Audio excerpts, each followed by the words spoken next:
Okay, hello, and welcome to episode 74 of the Following Mechanical Turks project.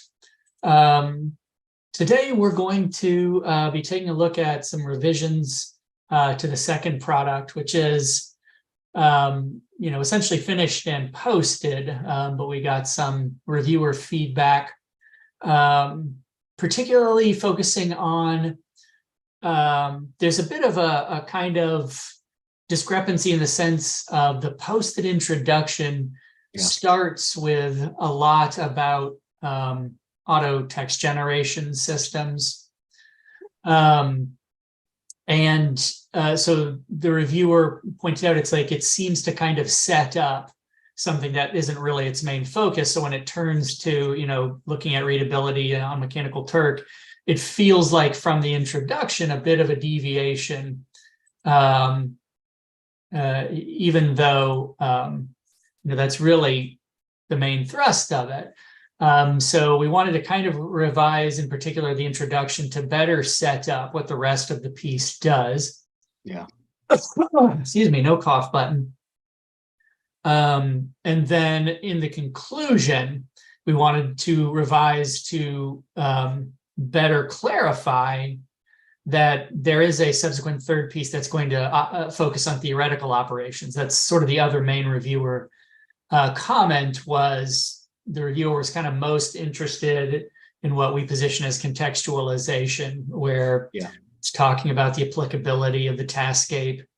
And, was sort of, in fact, in the comments said, be really interesting to have either in this piece or a subsequent piece. It says actually maybe this could be a trilogy. And trilogy. So what that underscored to us is that we, because it was designed as that we didn't really point out, this is supposed to be.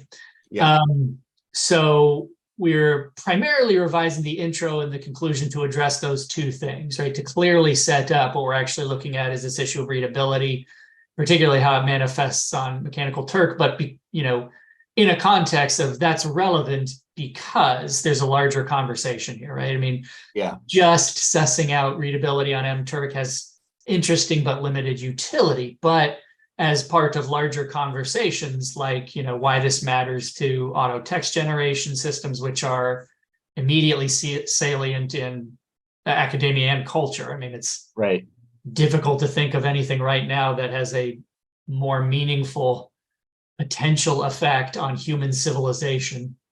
I think its salience was essentially shaped how the introduction ended up being sort of about that and not about mechanical. Even in the introduction ahead of ourselves, because it resonates so strongly with that conversation that's what we led with, the connections, as opposed to which made revising it not hugely cumbersome, because it was mostly figure out how to move paragraphs around. I still have some questions about how much of the other stuff should be in there at all, but I feel like it's at least now better positioned as well, and that's the difficulty with, and we touched upon this, I mean, not only revising this piece, but just going back and touching it again, you want to point out it's like this has only gotten more so. Like the piece is focusing on GPT-3, and it's tough not to be not to fold in. It's like, and here's more stuff. As we kind of talked about, it's the difficulty with that is, at what point are you no longer writing that paper, and now it's just like, well, we need to write a current one about it. It's like, but this is this paper. So it's like, at some point you kind of have to be like, well, this is what that product is. The problem is we have a ongoing project that allows us the opportunity to write about all of this stuff. And so we're using the tension is, how do we not use the revision of this second piece to say the things we want to say about the articles we read yesterday? I mean, that's kind of what we want to look at today, the intro and the conclusion. I went through the piece and I think I should have I should have attended to this more carefully, but I think I made just minor edits, I think on every page, but they were literally like, and I don't think any of them were flaws so much as like, rewording for clarification, or one or two actual editorial things like instead of sensitivities, when we're talking about frameworks and the sensitivities of trauma, we use the word sensitive. So, so just quite literally like a typo. Yeah. So there were a couple of things like that. That sounds like me. But so most of the middle is just like those kind of minor, line edits. It's really just sort of the intro and conclusion. And I think the conclusion might actually be more brief. Let me pull that up if I don't already have it up. Let's see here. Let me share. That's an unfortunate mistake too, if you don't want to refer to people around trauma as sensitives.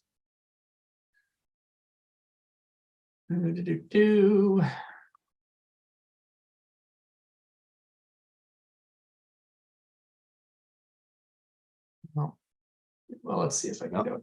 Okay. All righty. Here we go. Let's see, conclusion and what's that? There we go. This is just I'm writing in HTML, so because that's what the actual posted document itself is. It's HTML. This is just a preview. So I mean, you can see the conclusion itself isn't that long. This is what the conclusion actually is, with a couple added sentences, right? I mean, like this is the whole thing. Yeah. Mostly what I did was add here in this last paragraph, I believe.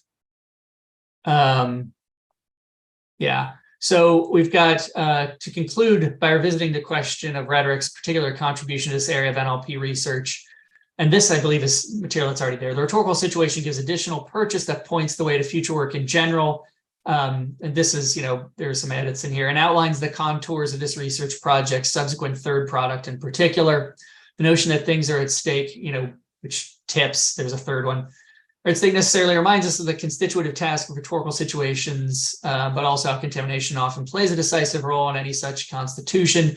Any situation of and for human intelligence is necessarily always compromised. It is perhaps this contamination that impels contemporary popular accounts, which are awash with legitimate anxieties about AI in general, and NLP, including GPT-3 in particular, to tacitly hold that we can and should return to where we started before contagion. It strikes us that these worries about artificial intelligence and artificial intelligence echo centuries-old concerns about rhetoric and its status as artificial philosophy and means to engage without resolving essence. Such there's the opportunity for rhetoric's dwelling in situation, its in-progress engagement practices, and its lineage of skirting essentialist resolution to contribute productively to this conversation. The piece to follow will attempt to do so by materially tracing how Turk and its brethren, these fluid assemblies of humans and non-humans, function as systems that contingently theorize their constituent elements through their operations.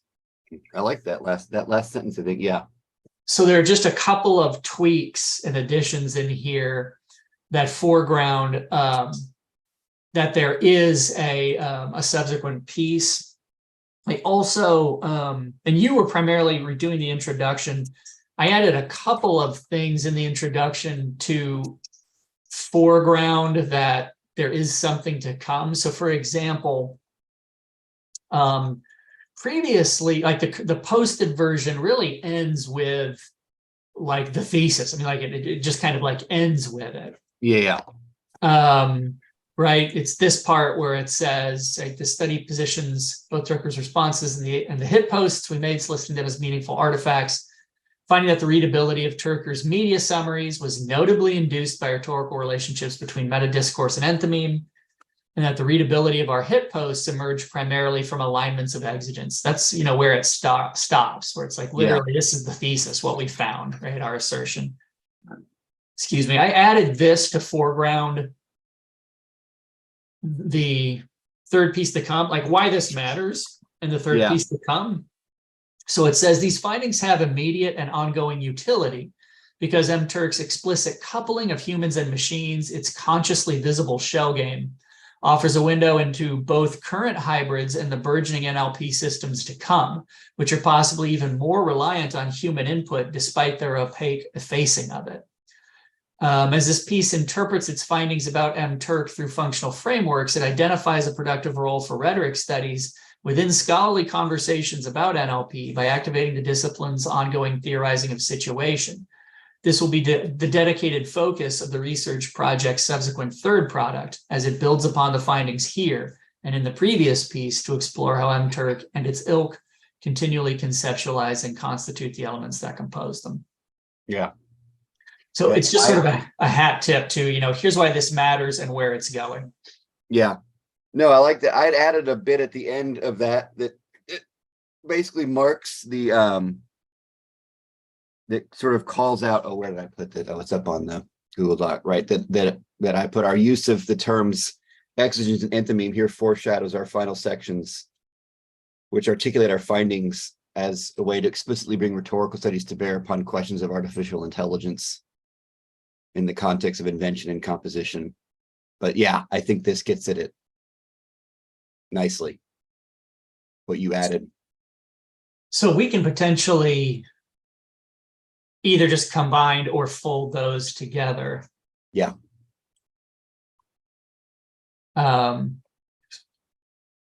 Yeah. But I liked it even in the bit that you added, it gestures towards the third piece there as well. So it doesn't just come at the very end. Right. Because I suspect, the reviewer had those feelings throughout. Yeah. Because in part it felt like they, because like they were like, I kind of wanted more of that sort of theoretical operation. So like I can imagine them reading it and being like, well, pick up this ball and run with it. So right. To foreground that at the beginning, it's like, here's where this one is going, this piece. Yeah. And here's where the next one is going. So, prepare to have this, the surveys and readability explicated in this one. But we're aware, that way it's like they're not reading the whole thing expecting, it to go in that direction. Yeah. So the idea that the introduction shouldn't just foreshadow the final section, but actually the piece that comes after. Yeah. So that's kind of the gist of it. Yeah. In terms of like, this is a trilogy. There is a third piece to come. Here's what the second one does, and here's what the third piece is gonna do. Yeah. Okay. Yeah. So on the introduction, what I mostly did is I read. Do you want to? Sorry, should you share? Yeah, let me share. That way you can control the flow. That's true. Don't interrupt my flow. Okay. So I went through it and sort of numbered all the paragraphs just to kind of just thinking about it in terms of chunks.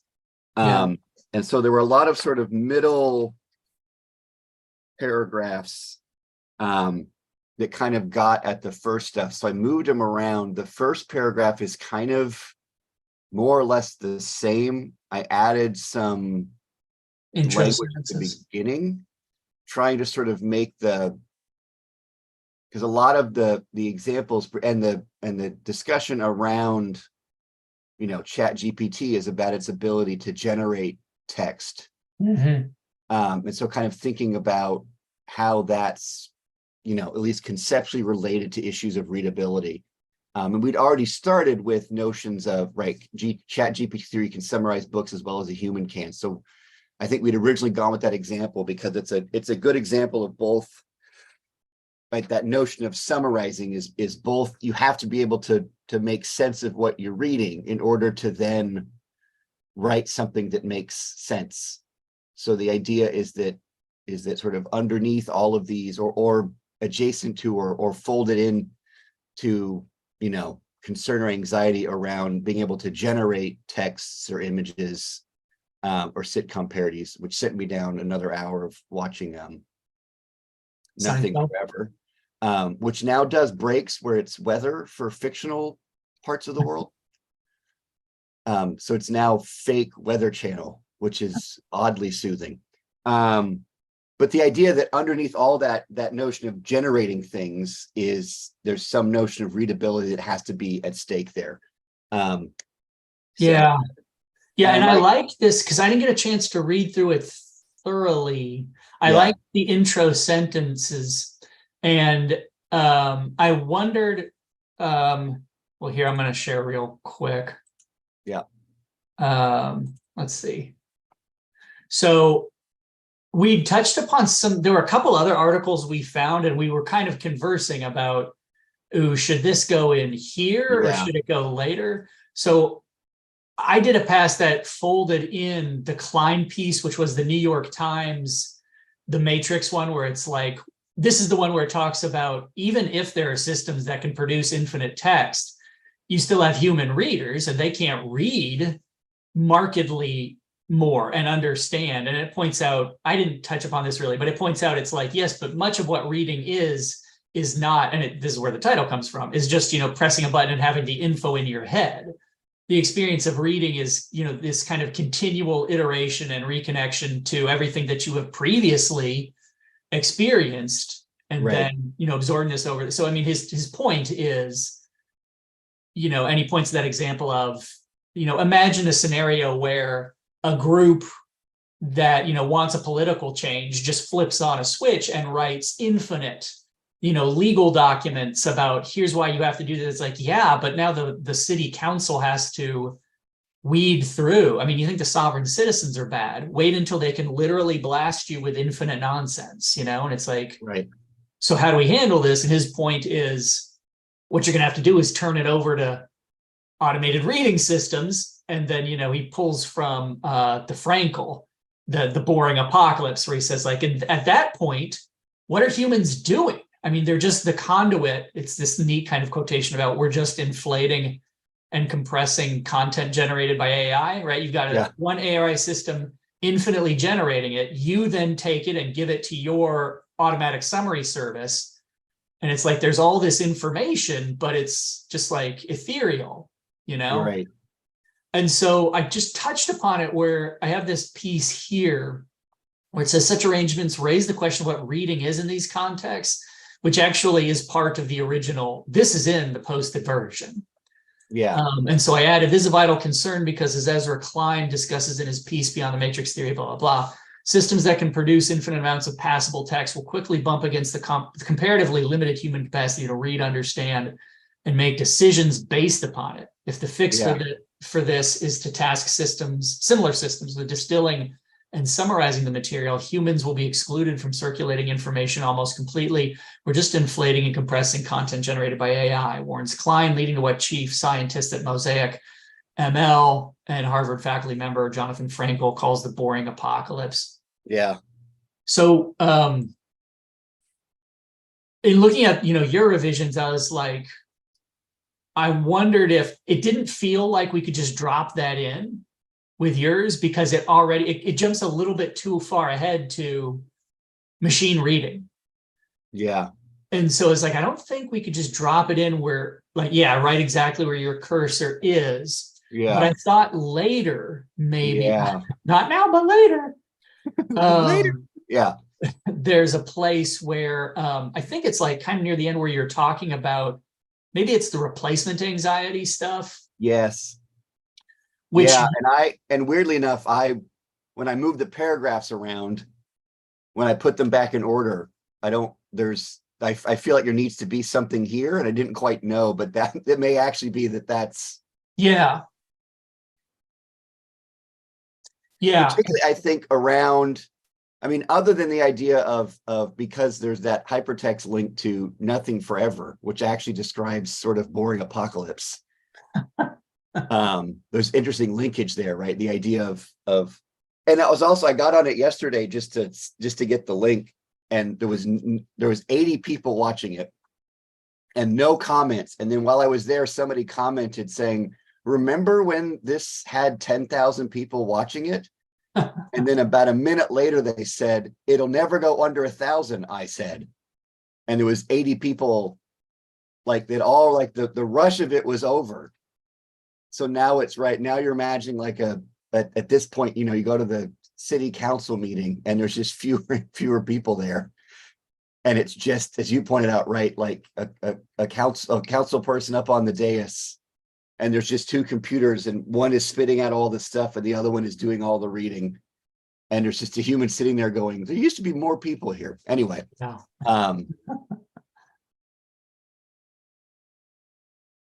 But potentially, right, that might be a nice linkage there. Yeah. And then, and I know what I was going to say before I started talking about Nothing Forever is, I mean, it might be potentially interesting, right? If we're talking about, we argue for our rhetorical approach has a wider, that I'm also wondering if we could draw out, I mean, what's compelling about that Klein example too, and then the example that you gave of, right, spitting out, you imagine the sovereign citizen. Now imagine when they can, right, if there's issues of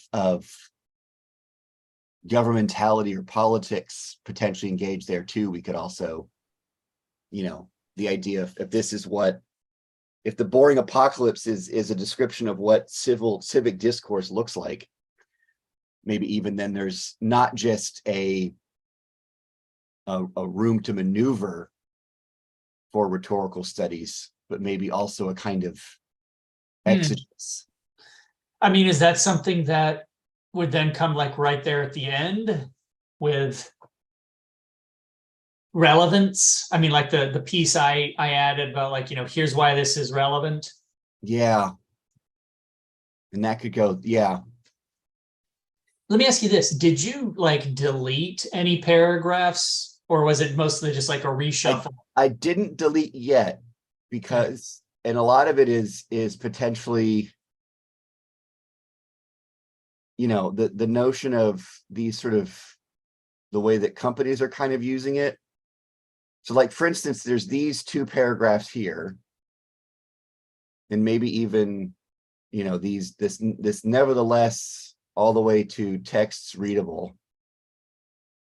Then I'm wondering if potentially, because I like the Klein paragraph you added, potentially coming in here, and it would also lead nicely to the new sort of final parts.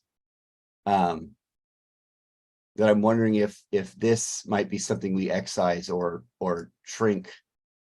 So rather than going to the kind of companies working through it, if we put the Klein material here and maybe flesh it out just a little bit. Yeah, let me see. Because a lot of this stuff through here is about the sort of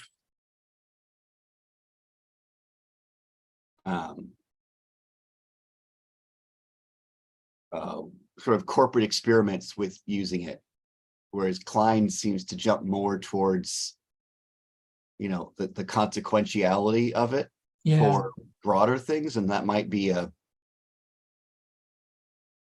but there's also some good quotes in here too. So I was, at this point I was torn about what to cut, because I think for me, all like, no, we kind of need this. Did you add any sources? No, because I was worried about, in a version of this, I was worried about adding sources, and then all of a sudden, and then a paragraph to set it up, and then all of a sudden the introduction is a page longer, and that's not about mechanical Turks.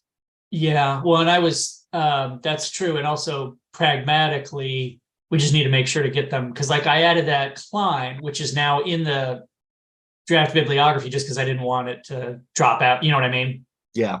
And then I added that Galt piece, but that's actually in contextualization, I believe. His is about, I think I showed that to you. That's the piece about CAPTCHAs are asking people to identify fictional items. Did I show you that? Yes.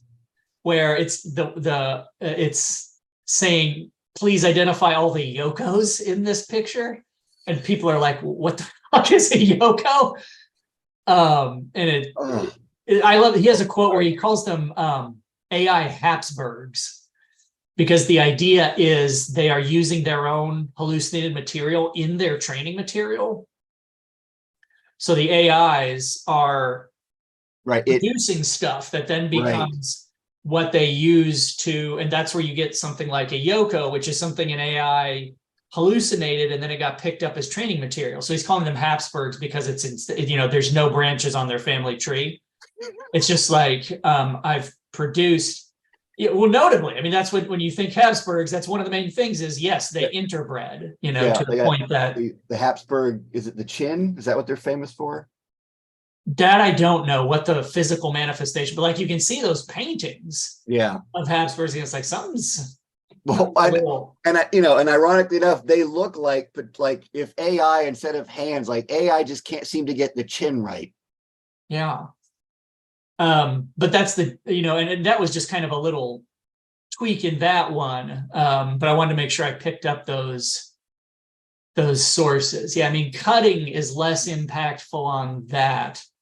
Yeah. And it looks like, yeah, and that's the thing, because we've talked about this as like that introductory matter. I mean, that's what we're talking, because yeah, scroll down to that stuff. It's this chunk right here, I think. Starting with nevertheless. Yeah. Let me see here. I mean, Yeah. it's got some connections to Mechanical Turks, but yeah, and in the past I left that stuff where it is, which currently is at the beginning. yeah. But the difficulty is that foregrounds that stuff rather than foregrounding readability. Yeah. Yeah, because I just took a brief look at your version and mine. Yeah, because you get right to that, as we addressed in the first study in the second paragraph. So yeah, I mean, it feels like potentially that introductory stuff, and I've got the Klein in there. Maybe all that stuff could get shuffled to that point you've identified as like it needs connective tissue there. Yeah.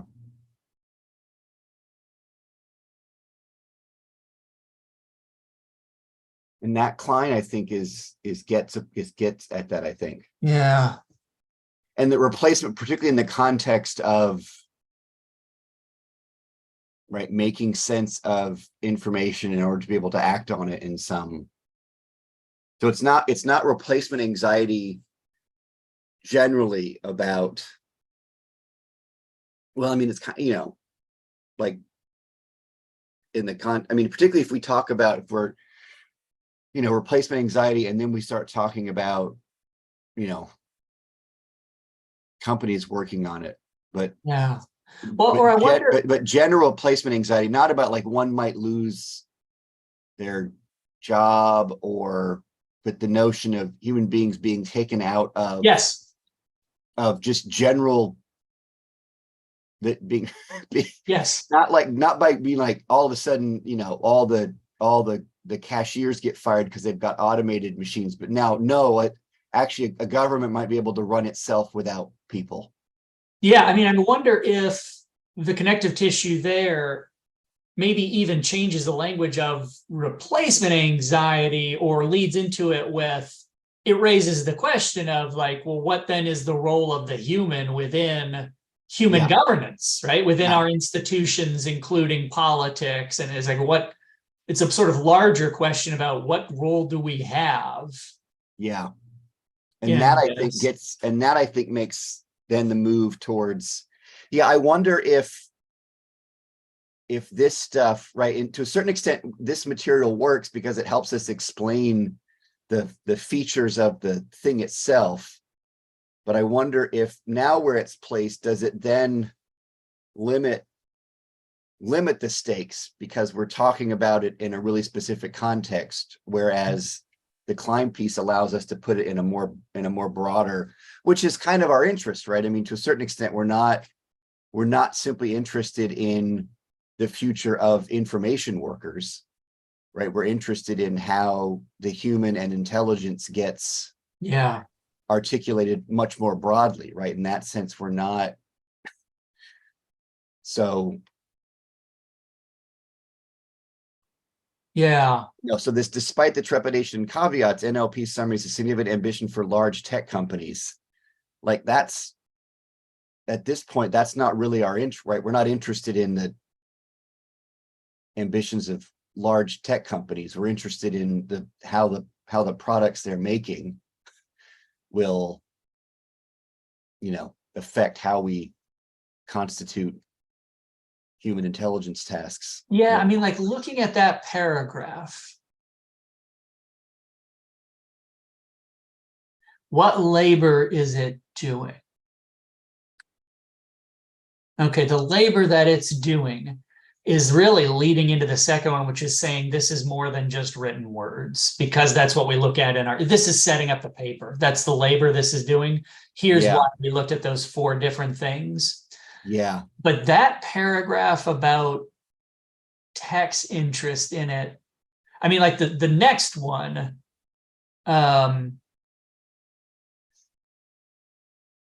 yeah, which is looking at, and it goes beyond just text. I can feel why that's in there. Yeah. But the previous one, it's significant ambition. Yeah, I mean, it's like that's less salient about, we're not super salient about that they're jumping up. We're not super interested in that they're jumping into this, except to the degree that they're doing it in 4 formats, that they're doing it in more media types than just text. Now, here's a thought. Does that potentially, is this text useful in articulating why we did what we did in the methods section? Fuck. So maybe we just, the introduction, maybe in the introduction, we don't necessarily need to set up the beyond the text, because we're really just setting up notions of readability and the interest of the piece. Whereas maybe these couple paragraphs through here are right. They're setting up the sort of methodological setup to come. But do we need to do that this early? Particularly if what we could be doing here is a slightly shorter version of the introduction that jumps from readability, as we've shown, is something of a wicked problem in our continued tracing of readability's emergence, has wider implications and brings to bear upon these debates, right? Then the Klein, which is a more zoomed out piece, and then into the current study advances its exploration of readability and telling. And then these 3 paragraphs here either get cut or maybe folded somehow into the methods section. Because to a certain extent, right, we've got this reader, we conclude by making the case for rhetorical studies uniquely brings to bear upon these debates. And then, this with NLP's promise comes a respecter. I think that works. And then these 3 paragraphs sort of zoom back in again into a really particular context, which makes sense, right? It is setting up what's going to happen in the piece. But I wonder if a more streamlined introduction that just raises the stakes, and then crucially, these companies are expanding their summary ambitions beyond written text, right? That could get folded nicely into, here's why we decided to do a text summary, an audio summary, a visual summary. Yeah, well, I'm looking at the frameworks. Let's see. Escape.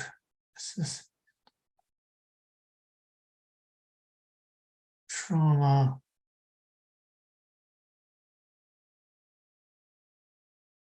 Solicitor to posted hits.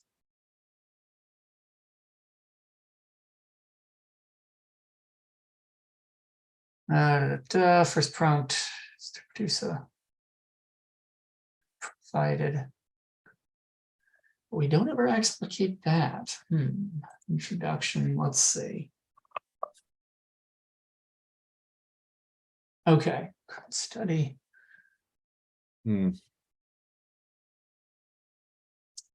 study advances exploration of readability and telling, delving the platform itself particularly directly.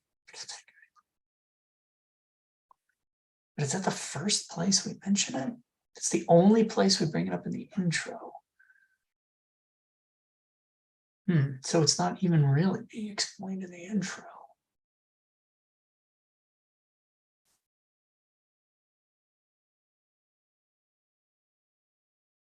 Yeah, I mean, it's a good point.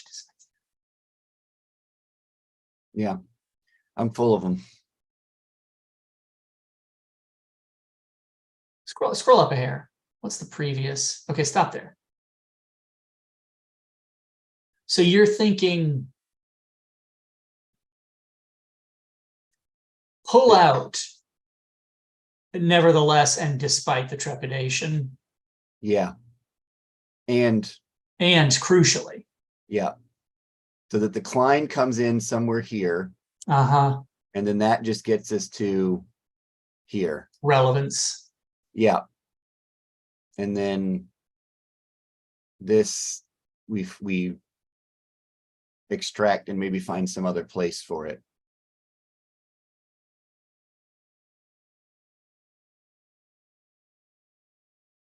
Incorporate. Let me ask this. Yeah. Where else does Turk get introduced in the introduction? Okay, here, hybrid machine, faceted. But not really. Mechanical Turks is not interest. It's our project is introduced. Yeah. So I don't think here in this study we used aggregate text mining. So this might need to get expanded because I think this got moved to maybe when after we had. So yeah, it's right through here when it gets introduced. Yeah. Amazon's Mechanical Turks. And then it's just Turk, it's a singular. Yeah.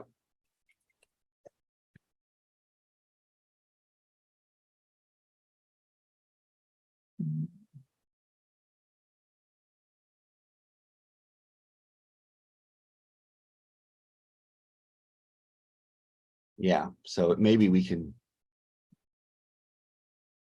Because that's where it comes up there. But even there, that's an oblique reference. Scroll down a hair. Okay. The thing of it is, it's not really explicated. I mean, it does mention the automated chess playing forebear, the mechanical Turk, hybrid arrangement occasion to arrangement to animals, summaries. Yeah, so it's just saying kind of like that. Okay. Yeah, I mean, even in what we had, we never really fully. Yeah. Although this the oh boy. Sorry. Yeah, because this material here was like the second. Yeah, it starts with this. Yeah, so yeah.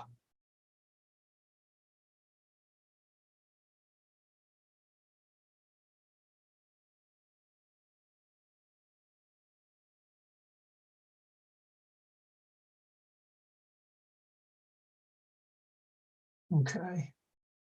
So this could potentially be moved up a little bit. Yeah, because right, this is the this is the sentence that you then built off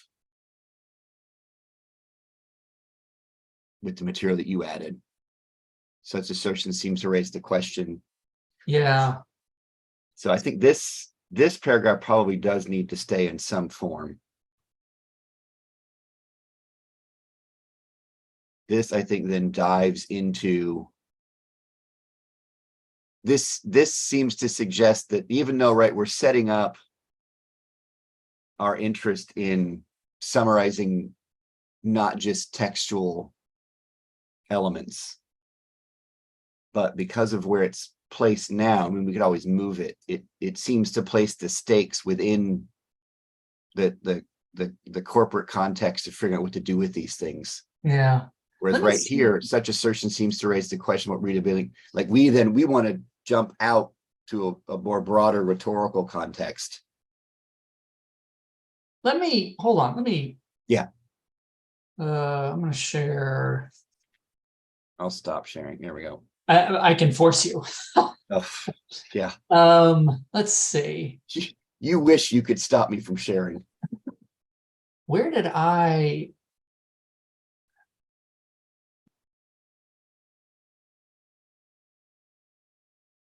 Okay, because like I retained, okay.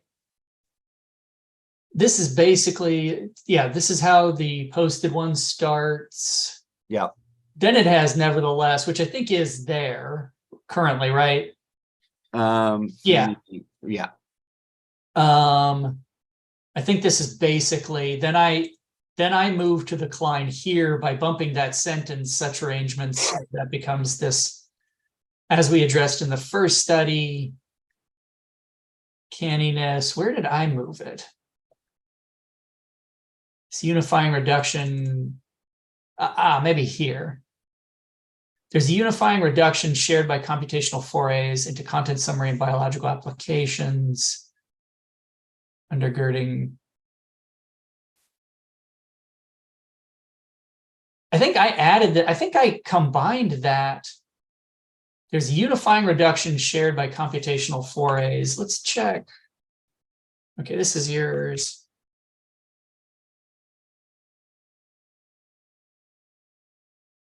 You have it here. I joined it to this presumption influenced by information science enabled similar phenomena such as the now accepted omnipresence of digital metadata and the faded dream of the semantic web. Okay, so this you have standing alone, which it might be, and then it moves to uncanniness. Yeah. I've got uncanniness before that. I combined that with this position. Okay, there's unifying reduction shared by computational forays into content summary and biological applications of human intelligibility. The undergirding assumption that information is a thing unbound by form and substance open for shared processing by different kinds of readers. This presumption, influenced by information science, enabled similar phenomena such as the now accepted omnipresence of digital metadata and the faded dream of the semantic web, a structured digital knowledge network intelligible with human and machines. This position is the foundation of NLP, which, despite being a naughty, labor-intensive task that resists brute force methods, is one of the most salient ambitions of contemporary large tech companies. Blah, blah, blah. Oh, I see. Crucially, these and other companies are expanding their summary ambitions beyond written text, which makes sense in a world of increasing multimedia data. For example, the third, blah, blah, blah, these are the four types. But as the uncanniness of ML, okay, so it ends with, although captions are not identical, summaries are not mere transcription. But then this is a rough, because here you're returning to uncanniness. Yeah, and I went straight from that unifying reduction paragraph to the uncanniness paragraph. Which I think it is in the post. It is in the, yeah, I kept, they were back to back in the original, and I just kept them but moved them up. Yeah, they were near the end. They were the unifying reduction and the uncanniness were the penultimate paragraphs of the original, of the posted introduction, and I moved them up to the fourth and fifth paragraphs. Yeah, that way. Yeah, which is almost certainly a better fit. Well, let's see.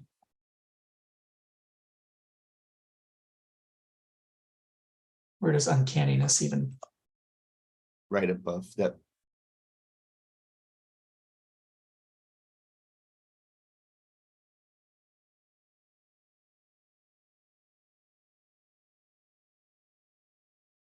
Okay. So let's see. So I did retain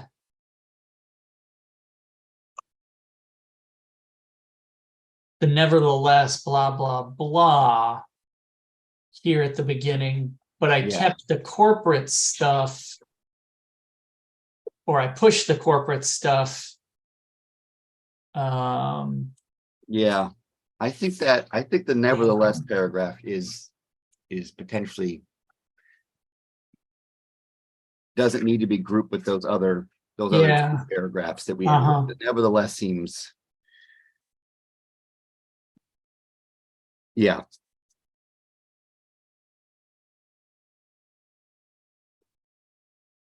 So like, and I think, where did I fold in this with the promise?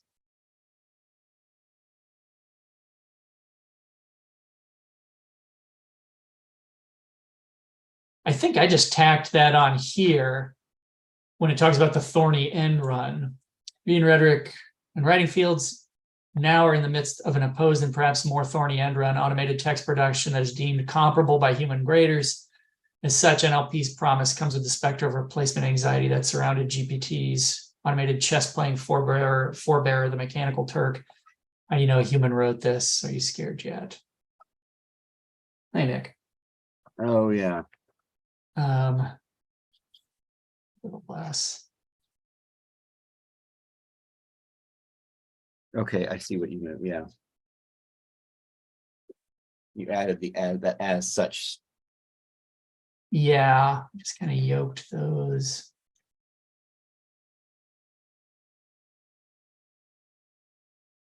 Do you have that in here at all, or No, I don't think so. Let's see. Here. Oh no, there it is. There we go. Okay. Yep. Right. Yeah, this is the one. This is the awkward transition. Yeah, because it is. Yeah.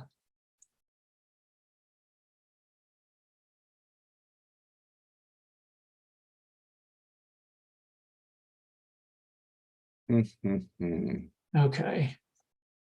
Getting all mixed up here. Yeah. All right. But it's good to start with this. Okay. Right? Yeah. It's the growing anxiety around ACT.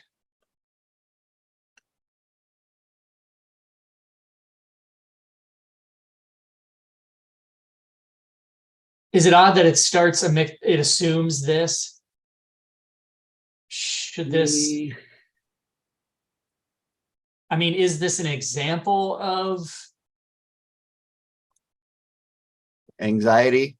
Yeah, I mean, because otherwise it's like this one's linked, but the other ones it's like, yeah, but you haven't shown. Yeah, we can probably not use the word anxiety. But I mean, even then, it's taking as a given that there is AI generated texts, right? It's starting with maybe given this, like one. Yeah, it may be that this maybe just an anecdote of something. Well, I mean, is the introduction as it is? Yeah, maybe move this down below. Right. Yeah. Or I can just write about nothing forever, which I really want to.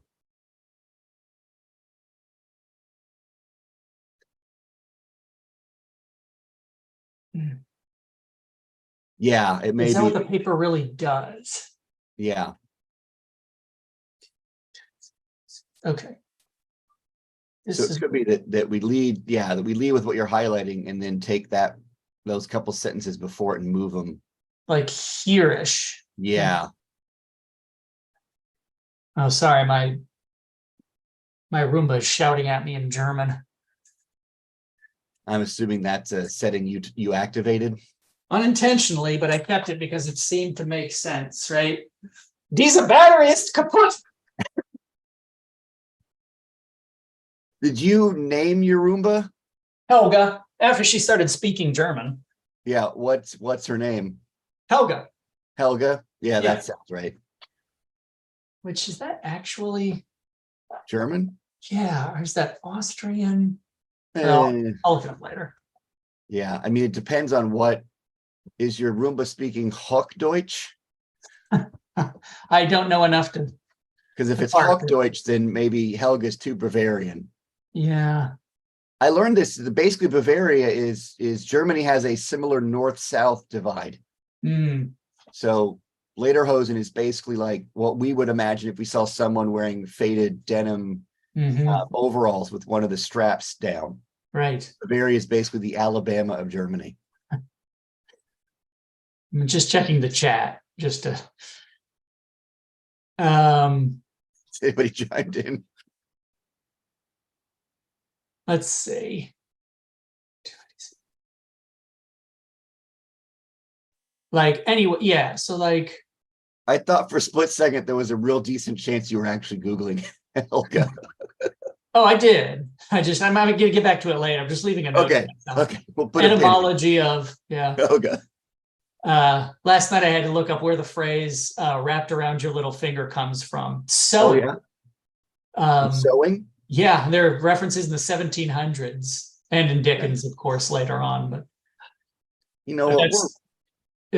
Seamstresses would, if they needed the thread, they would wind it on their finger so that they could just quick access to it. Huh. So there are references to it's a resource I can just sort of deploy as I need, right? I've got you wrapped around my finger. That makes sense. I know, it's awesome. Anyway, it's pretty great. God, we're fun. It's my daughter. It came up in a book, and my daughter was like, I don't know what that means. And I was like, here's what it means. I have no idea what its history is. So yeah. Of course, I had to look it up. And then I told her, she wandered out at like 11 o'clock, unable to sleep. And she was like, hallucinating a nightmare. And I said, oh, by the way, honey, here's what that phrase. I was putting her back to bed. She's like, I need water. And I was like, oh, and by the way. Yeah, I know you're thirsty, but daddy has an etymology for you because that's the kind of dad you lucked out. Yeah. I was poking around in the OED. Uh-huh. That will put a kid to sleep though. Like Scarlett won't go back to bed. I'm like, don't make me get the OED out. God, speaking of having someone wrapped around your finger. Anywho. Yeah. I mean, okay. I think I like this. I think because like this intro anecdote, it gestures to this kind of. Yeah, I think this the opening sentences can come at the end of the paragraph. Yeah, it's like it's still in this paragraph, but I think it's like or it transitions. Yeah, because I think in the activities of making sense and making sentences are now seemingly domain of machines, as we first addressed hybrid machine human summarization situated, it transitions better into that paragraph anyway. Let's do that. Yeah, just put that between these just so we can kind of see. Yeah.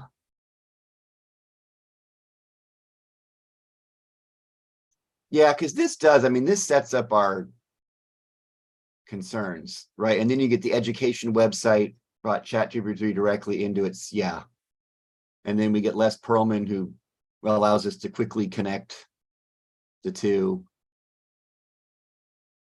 right? And now then, even if we keep, we probably don't want to use emits because we use MITs here, but this language is even.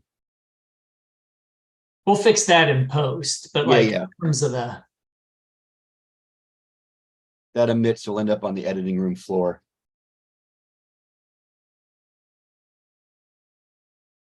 Ooh, and we could even tweak this. I don't know how you feel about this, but since here we're talking about texts, we could even, in images and even video sitcom. Yeah.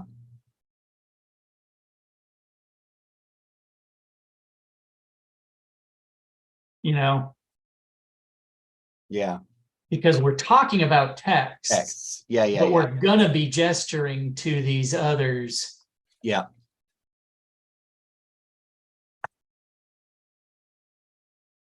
Anyway, at least that's yeah.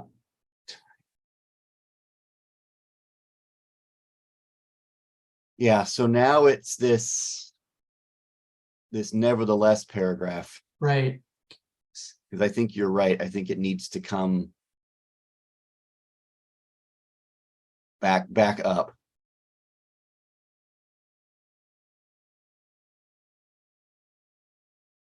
What does this say? Nevertheless. And I think I changed chess playing to checkmating. I wanted a better term for something that plays chess. And I was like, because there's not. You put checkmating? I think I put I like that. as with the checkmating automaton, because I was Yes. like, what's a name? Is there a name for someone who plays chess? I don't know. Do you know what I mean? It feels like there's probably a specialized, would Ryan know this? A specialized term. It's probably in French. Okay, let's we should just have him on standby. But let's see. Chess. Okay. Should we just have him on to talk about chess? Maybe. Should be contextualized because it's just its operations incorporate several people hiding behind the proverbial curtain. Summaries are generated.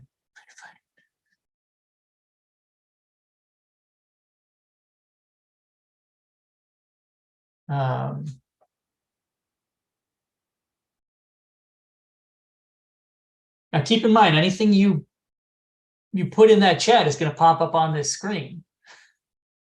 Okay. It was legit. I kept it clean.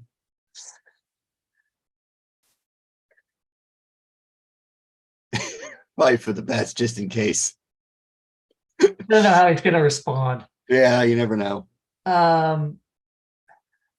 Okay, so this is getting to such assertions seem to raise the question of what reading is in these contexts.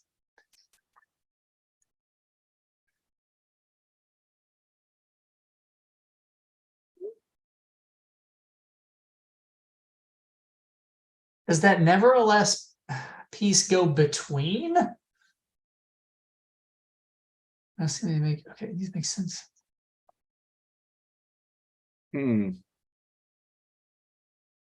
Because it's most directly responding to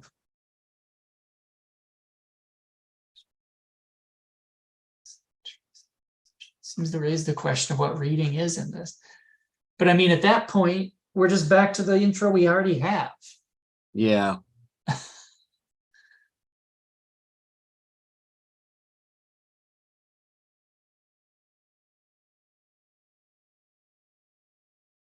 Well,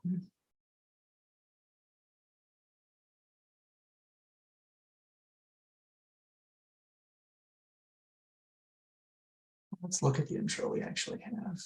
Yeah. Or could it be that for instance, in that paragraph starting. Well, what about this? Okay. All right, here's the intro we have. Yeah. Here's the one you've got. So we addressed. What about this? Because I mean, it's not too far from what you got. We keep this. This either gets for right now. This gets cut. So it goes from human graders to nevertheless. Your new material is here, and then as we addressed, this all gets cut or moved. Yeah, because it's right there. I didn't move it up. Yeah. So would this be so terrible where it's like, I mean, it's not too far from this, where we've got this, nevertheless, this, basically, yeah, I mean, yeah. Yeah. Does that not get, because then what we've got is cute opening anecdote. So cute. Transition, right? Explication of anecdote, right? Even though it is amazing at this, it needs qualification because there's people behind the curtain. Yeah, we need to get to the hybrid part, which we kind of gloss. Yeah. Then we pick up here. So, I mean, we drop nevertheless right here, and that's basically it. Yeah. Right? Yeah.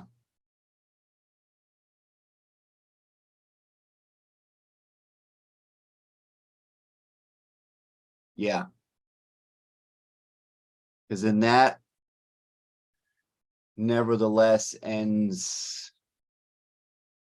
with, It asks about reading. yeah, such assertion seems to raise the question of what reading is in these contexts. It As feeds we like, addressed in the, yeah, I mean, we just need some patch language, but it's like it's going right into reading and readability. yeah, I mean, I think it would fit. And I yeah. don't think that's too long to tax. I don't think so. And let me also point this out, Yeah, because it doesn't spend all this time getting into corporate deployments. yeah, Like really, the intro anecdote about GPT is really all there is. So it's like it may not set up that expectation of yeah. this. My reading is probably what set up the expectation is that despite the trepidations and caveats, Yeah, and crucially these like this highlighted part, I think is, that feels like we're getting into the weeds of GPT-3. But I yeah, think if those two paragraphs are gone, then right, we're not, it's clearly it's clearly an anecdote, not what the piece is about. Those two paragraphs, I think probably for readers, took it from anecdote into, oh, this is just what this thing is about. yeah, Because I mean, even like crucially, right, that sounds like right. we're digging into it. Where did I? By the way, Ryan got back to me. He just said nerd.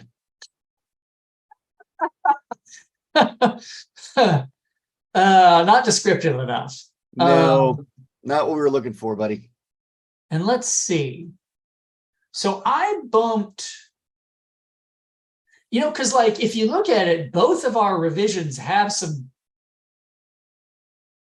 It's like the line of thought is similar.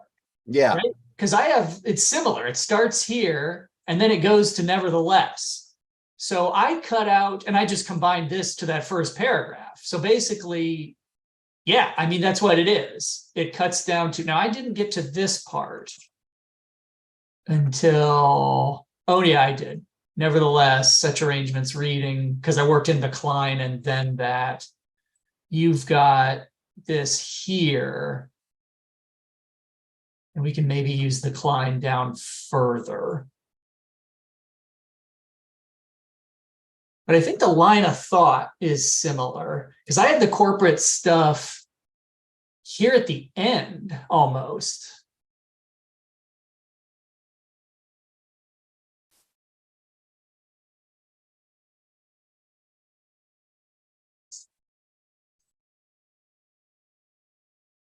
Okay.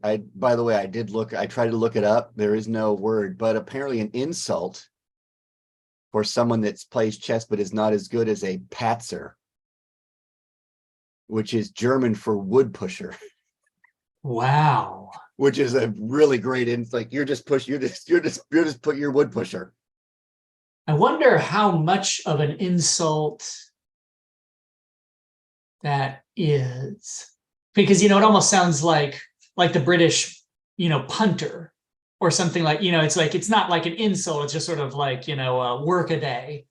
Apparently it's used.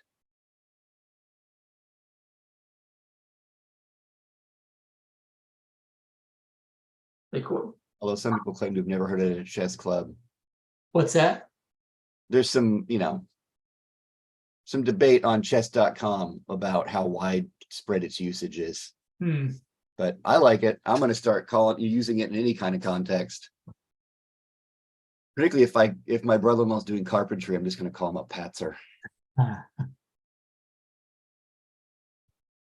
Oh, we're already an hour deep here. Yeah, and I'm Googling. By the way, I like checkmater, or what'd you call it? I think checkmating automaton. Checkmating automaton. As I always do, it's like I made all these little word changes. I was like, I might need to copy those over. They're just going to get lost like tears in rain. Yep. I said checkmater, but that's just someone who goes to Czechoslovakia with the intent of breeding. Yeah. Nevertheless, GPT-3's seemingly preternatural linguistic ability should be contextualized because, as with the checkmating automaton, its operations include several people hiding behind the proverbial curtain. Can you put like Napoleon besting automaton?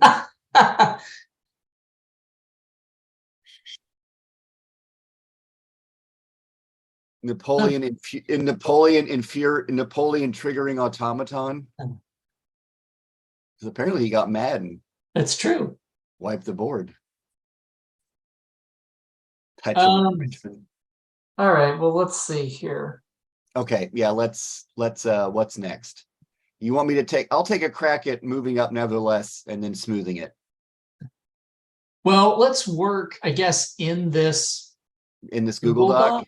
Yeah. Because at least if nothing else, it'll retain the history. Yeah. And then why don't you drop in any of the new material? Like the Klein. Yeah.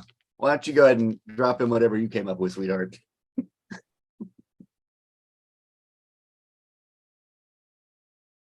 Yeah. But pretty sure that this crucially and despite and crucially, we're gonna probably not. Yeah.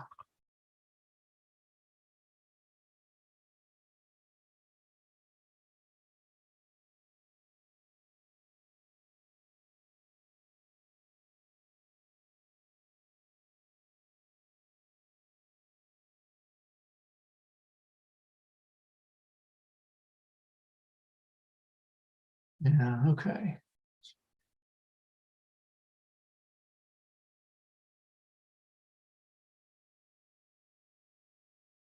All right. Well, I mean, That Klein's going to work nicely. We should wrap this up just for expedience. Well, I mean, clearly not done. But so I think it's there. I like the arrangement of it, at least now. Yeah. And I think it clearly signals what's up.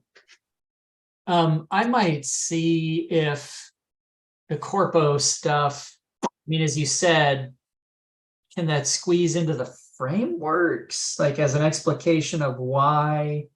Does it make sense there as an explication of why these media types?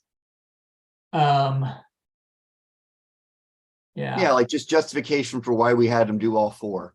Right. Because we're plugged in. All right, well, let's take a look at that. I mean, I guess there's no, as I said, I mean, like the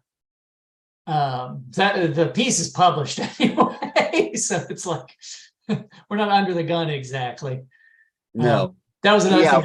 The reviewer was like, I really like it. I can't wait to, cite it as soon as it's published. And I was like, oh, this is it. I mean, nothing's going to change.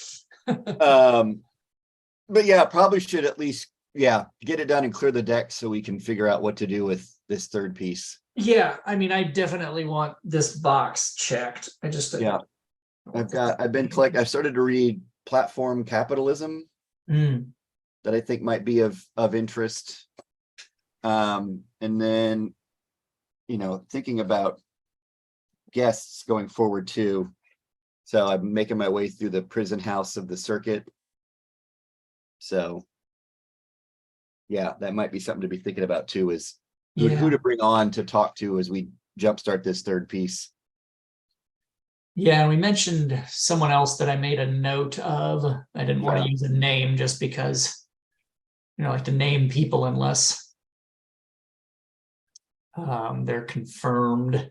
Yeah. But yeah, that's definitely something to think about. Yep.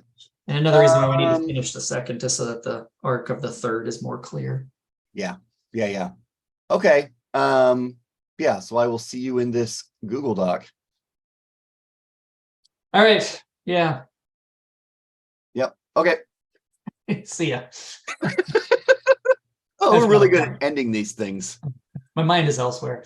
Yeah. All right. Well, you have fun wherever it is. See ya.